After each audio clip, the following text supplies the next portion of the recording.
SHAEEDA fam, let's get right into it. So BINI and Ari, first of all, Ari driving around in this car, I was like, sis, get a booster seat. She was so tiny in that car. She's like driving, squinting, trying to look over the wheel. And I'm like, this is dangerous. Just get a booster seat or get a smaller car. Unless that's not your car, which to be quite honest with you is probably extremely realistic for this couple. Lord, they need jobs. BINI and Ari have settled in quite a bit. They seemed a little less stressed and now they're starting to enjoy themselves. So Ari surprised BINI and takes him on a trip to New York. Ari and BINI take New York, and of course, like everybody who visits New York for the first time, BINI is wild. He's so happy. He wants to move there, and Ari is not allowing him to have that moment. Like in the beginning, she's like, you know, okay, this is so sweet, this is cute, this is how everybody experiences New York. But I think he was getting a little too dreamy for her because she had to come in and clip his wings and bring him right back down to reality. Because as soon as BINI gets to New York, he's just like, we need to move here.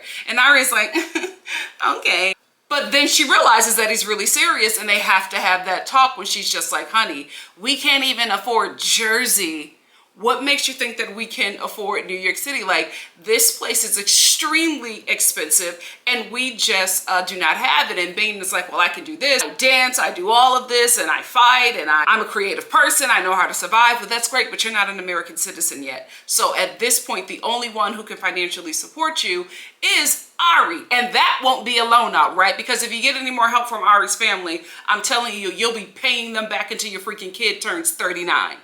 I don't know why I picked 39, but seriously, right? So Ari at this point, who is currently unemployed, you know, they get their little TLC check, but you know, on the show, she's unemployed. So she has to go on like we just do not have it. And BINI just keeps on going on about how he can make money. And, you know, he really thinks that, and I'm not saying that he's not, right? But I'm just saying that this is what the reality is for him. He really thinks that he's just gonna, you know, join MMA and be like this very successful fighter, right? But you wanna move to New York today. So unless you win an MMA fight against God, I don't see you making enough money to live in New York City. Does God even have enough money to live in New York City? Like, it is expensive. And in this episode, I could kind of understand or see where Ari gets frustrated with BINI, right? Because BINI is a dreamer, just like Ari. However, in this situation, Ari can't dream like he can. So I think she probably resents him a bit because he is able to exist in this reality that she was able to now exist in. But now that they're here in America and their parents and her parents are pressuring her to pay back things, she's not allowed to dream anymore like BINI is. So I do think there's a part of her that's like, you need to come back to reality. But I also think there's another part of her that resents the fact that he can dream and she can't anymore. Cara and Guillermo, right? Yeah, Guillermo del Toro. Who is that? He sounds fine, Guillermo del Toro. Who is that? Anyway, yikes. Were you guys thrown off by the Cara is all of a sudden this like drunk party girl storyline? Out of nowhere, I'm like, what? We're like in what, episode 5, and all of a sudden she's like this drunk party girl and now Guillermo has a problem with her drinking? Why did y'all wait so long to introduce that? Like, why? Like, you guys have been hanging out, you know, we've seen you visit family members. Let's put a pin in that real quick. Cara, I did not like how you kept on talking about how your uncle was gonna, he could or would beat up Guillermo, and then when you bring Guillermo in front of him, you look at Guillermo, you look at your uncle, and you say, look, he looks like he can beat you up, Kenny. And it seems like you were getting off on that. And maybe it's because you just don't live a brown person's life. I would just like to quickly explain to you why that is completely traumatic to do to your brown partner, right? You are taking your brown partner in a space where nobody looks like him, nobody has his culture, and everybody thinks that he's leeching off of you. So why would you already take somebody who is uncomfortable in that environment and make them more uncomfortable by threatening that your white uncle is going to beat up this brown guy? Why were you excited about that? Why did that get you off? Guillermo, stay woke. Anyway, I was just really thrown off by this introduction of all of a sudden she's like this party girl who can't control her alcohol and blacks out. I'm like, why is this coming up now? And then I thought about it. We're going to have another 80 episodes a season, aren't we? I feel like that's happening because I also feel like we started watching the last season of 90 Day Fiance in like October, right? The last season that we were just watching, didn't it start in like October? Like, we were watching that show since last year, and it was just going on forever and ever and ever. It was the show that never ends. I think that's what we're going to get with this season. And let me tell you something, 90 Day Fiance. The summer is vastly approaching, right? It seems like we're going to be in another pandemic, whether it be monkeypox or another form of COVID. Baby, I'm going to be outside as much as I can. Masked up, but I'm going to be outside as much as I can. So y'all need to wrap these seasons up. Nobody has time anymore for an 80 episode season. We can't get 10 episodes out of Netflix, and we damn sure can't get 5 to 10 episodes out of you guys.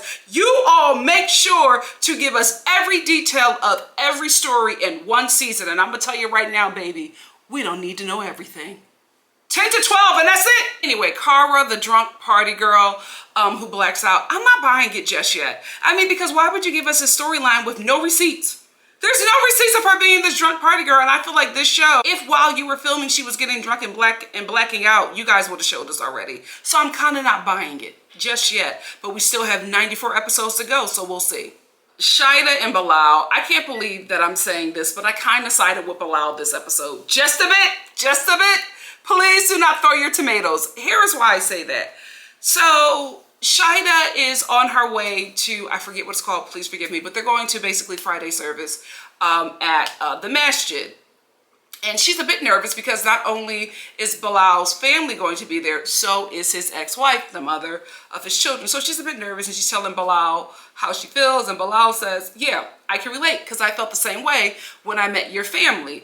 SHAEEDA immediately gets upset with him, and she's just like, no, it's not the same. And then she goes into, this is him trying to lecture me again. And I'm like, he lectures you all the time. This wasn't one of them. He was actually being supportive, and I guess you were just sick of him lecturing you. So as soon as he responded, you already were locked and loaded with an argumentative response because that has been the basis of your relationship. But I really feel like in this instance, he was trying to support her. I mean, sis, what did you expect for him to say? Yo, if my ex-wife gets out of line, I'ma deck her and my family in front of you. Like, did you want him to say that? Because I don't know what he could have said to you that would have been more supportive than, I absolutely understand how you feel, because I felt that same way when I was meeting your family. The nerves, the motorcycles. Apparently I live next to a biker bar. Joking. But you know, what did you expect for him to say? I really felt like he was supporting her in that moment. She didn't feel like that. Let's also talk about how these two switch moods in like the span of 5 seconds, right? Because Bilal was then trying to lighten the mood because he could tell that SHAEEDA was nervous or whatever. So he like jokes about her having a booger in her nose. SHAEEDA wasn't in that fun playing mood, so she got upset about it. I have to be honest here. I don't think that Bilal meant any harm by pointing out her booger. I think he was just trying to joke with her. But I think because this was on camera, she felt embarrassed and kind of got upset with him, right? So then she playfully pops him and says she doesn't have a booger in her nose, and he gets upset. So it was just really weird, right? Because he was in this playful place making fun of her. She wasn't in that playful place. She then gets in the playful place, pops him. Now he's where she was like 5 seconds ago, and they just keep on switching these emotions of playing and being serious. And I'm just like,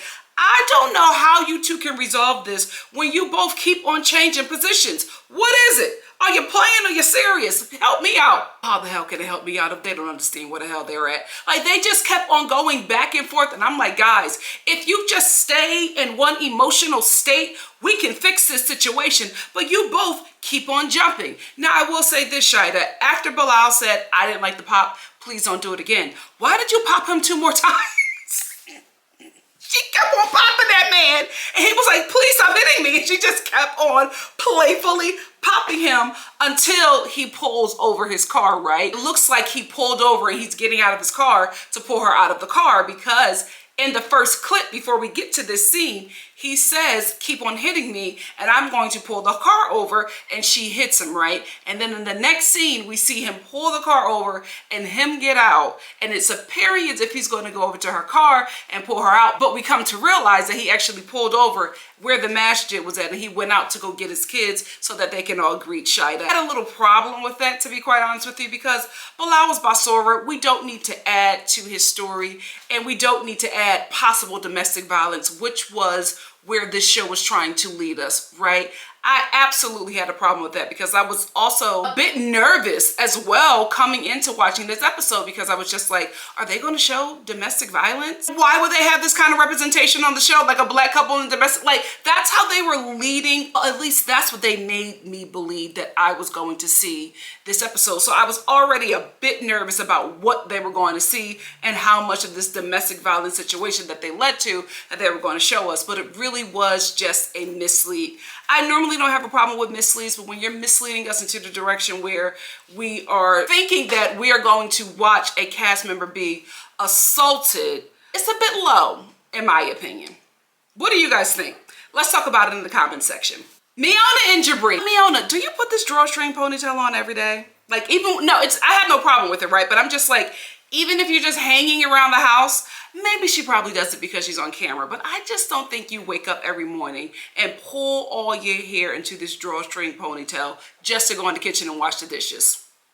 What do you guys think? Let's talk about it because I'm just like, you're not going anywhere. Why is this ponytail on? I don't know. Let me know what y'all think. So in this episode, MIONA and JIBRI's mama get into it again, right? Listen, you're not going to get me to defend a blackfisher at all. I will say, I feel like JIBRI's mama overstepped her boundaries, or overstepped MIONA's boundaries when MIONA is, you know, at least trying to be in relationship with JIBRI's mama just a bit. You know, like opening up to her and letting her know how she feels and how she misses her family. Because JIBRI's mom was asking her how she is and she was just like, oh, I really miss my family. You know, I'm feeling a bit sad about that. And we felt, or at least it felt to me like they were crossing a bridge, getting a little closer, opening up, making this relationship a bit more intimate. While MIONA is expressing these things, JIBRI's mom is just like, oh, do you want to learn how to use the washer and dryer? I'm like, she's opening up her gut, her heart to you, and you are preoccupied with washing clothes. It just seemed a bit insensitive to me, right? I felt like this was a moment for you guys to spend time to get to know each other, and you are concerned about her washing clothes. And then when we get to the scene where she's teaching MIONA how to wash clothes, JIBRI's mama starts to go through her clothes and then she notices some of the stuff is risque. I feel like maybe that was a setup that MIONA was not in on, right? I feel like maybe JIBRI's mom talked to her producer and they were just like, go look through her clothes, you know, ask her to watch clothes and go look through her clothes and then have this discussion about how risque she dresses, because it just did not make any sense to me. If you are apprehensive about this woman who is married or about to marry your son, why would you not value this time that you two are getting to know each other and cut that off and go wash clothes, right? And then she tries to explain it away and says, oh, well, I did that because I want to make sure this woman knows how to take care of my son. Your son doesn't know how to wash his own clothes. Are you still washing your 33-year-old son's drawers? That's a problem. Anyway, she starts going through MIONA's clothes and she's just like, oh, you dress like this? And MIONA's just like, yeah, I dress like this. I'm young.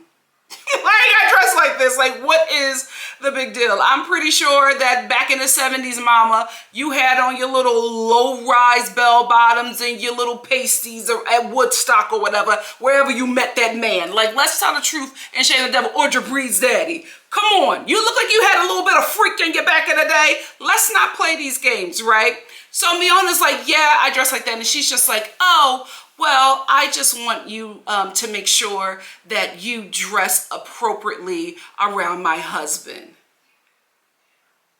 I said, wait a minute. No, you're not insecure. No, you're not insecure. She said, I want you and them erect nipples to make sure you are covered up around my man because I don't need no competition around here with me and Randy. I said, do Randy got a wandering eye? Like, what is going on? If I was MIONA, I would have been like, girl, you safe? Have you seen your man? Don't play me, play checkers. But I would never give a blackfisher advice. Suffer! Mohamed and Evie, also known as Yvette. This whole storyline this episode where Yvette cannot be alone with a man because of Islam, that may be true, right? I don't know. I'm just going to choose to believe it because Mohamed said it, right? And I do think that he loves his religion and his culture, and I don't think that he will lie and fake on camera. I do think he was ODing on it for a reason, because it just seemed very produced. It seemed very produced because When he goes into the bathroom and he sees Yvette with the plumber, he's like, hey, what are you doing in here? Why does he... Everything is so slow. He's such a himbo. What are you doing in here? No, you can't be alone with a man. No, that's my religion. In Islam, you can't do that. Yvette, how do you think he's going to take care of your family? He can't even string along enough words to form a complete sentence. All the words are just floating around in his head, and that's how they float out of his mouth, girl. Let's be real. Muhammad is a dildo with a heartbeat. Stop trying to act like you really think that this man could take care of you and your child. That's what you're telling everybody else, so you won't look like a sugar mama, but we know what the situation is, sweetie. And then Yvette is like, I don't know if I can be with a man like that because I'm an independent woman. I've done all these things for myself, and Muhammad telling me that I can't be alone with a man. Girl, it wasn't that deep. It really, really wasn't. He didn't actually seem like he cared. It looked as if the producers told him what to do and pushed him into the room, and he just said what he could remember from his script. Again, Yvette, or is it Evie? Yvette, Evie. Hey, sis, why would you leave Muhammad alone with your child? Because when he asked her why she was in here with the plumber alone, she was like, oh, I came in here because you were with my son. Why is he with your son? Can we be real? Yvette's son is taking care of Muhammad. Ain't no way Muhammad is competent enough to take care of that child. That child is watching him. You know what I just thought about? That plumber was probably so uncomfortable.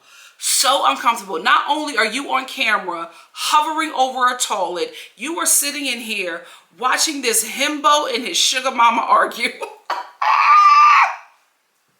I know that he was mad uncomfortable. Patrick and Thais, listen, 90 Day Fiance. Does Patrick's brother have a drinking problem or not? If he does not have a drinking problem, the way you guys are showing him, it's completely irresponsible. Completely irresponsible, guys, because every time we have seen Patrick, he has had a drink in his hand. He has seemed a little loopy. It has been pointed out that he is day drinking and day drinking a lot. Breakfast, lunch, and dinner, he got a Heineken. Now, if Patrick doesn't have a drinking problem and he went along with this storyline, it is what it is. But I'm just saying, if this man doesn't have a drinking problem and you're building his character out to be that, it just seems irresponsible. Because let's be real, without the drinks, he's a bit, off. So we could have already just worked with that. We don't got to throw in possible alcoholism. Y'all adding on a bit too much salt on this storyline. Dial it back. Dial it back. Sprinkle some Miss Dash on this because it's getting a little too serious too soon, and I don't know if it's believable. Also, 90 Day Fiance, I thought this was a classy party. Why did it get a little pornish, a little softcore pornish when Thais and Patrick started making out in his room? Like, they was sucking on tugs and everything. She was grinding on him. I was like, what the? It's Sunday. Like, what is going on? I was so uncomfortable. Let me tell you something, Thais. I'm going to say this, sis. Woman to woman, you putting in work for that citizenship, girl. You are putting that coochie in overdrive. The things we do to ride in a Tesla. Not me, though. Not me. So let's get into John possibly being drunk because he got a Heineken in the morning making eggs.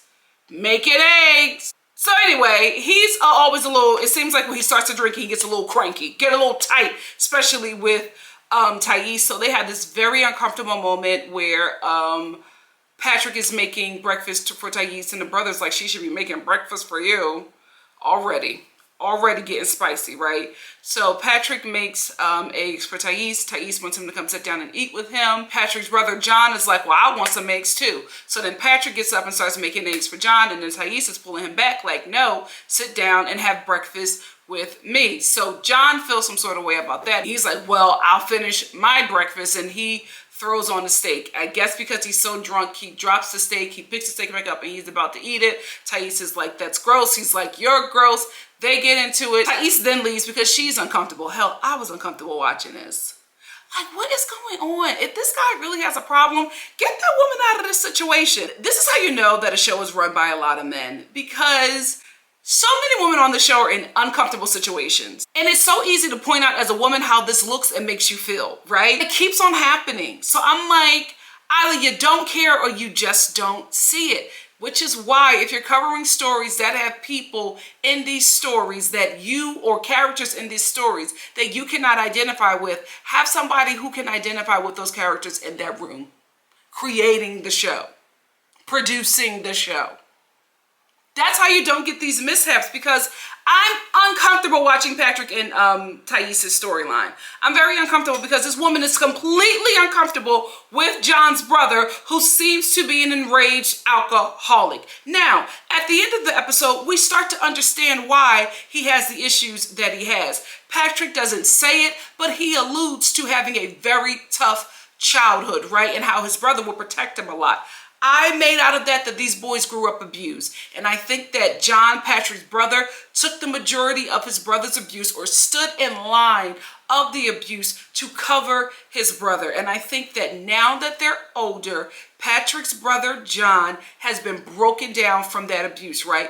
Patrick was probably able to bounce back from it. Not bounce back, but be able to handle the trials and tribulations of adulthood a bit better, because his brother protected him from the worst of what he could have gotten, right? So now that Patrick is older, he's starting to take care of his brother, who has been broken down from all the abuse that he not only endured himself, but he also took the abuse that Patrick would have received had he not covered him.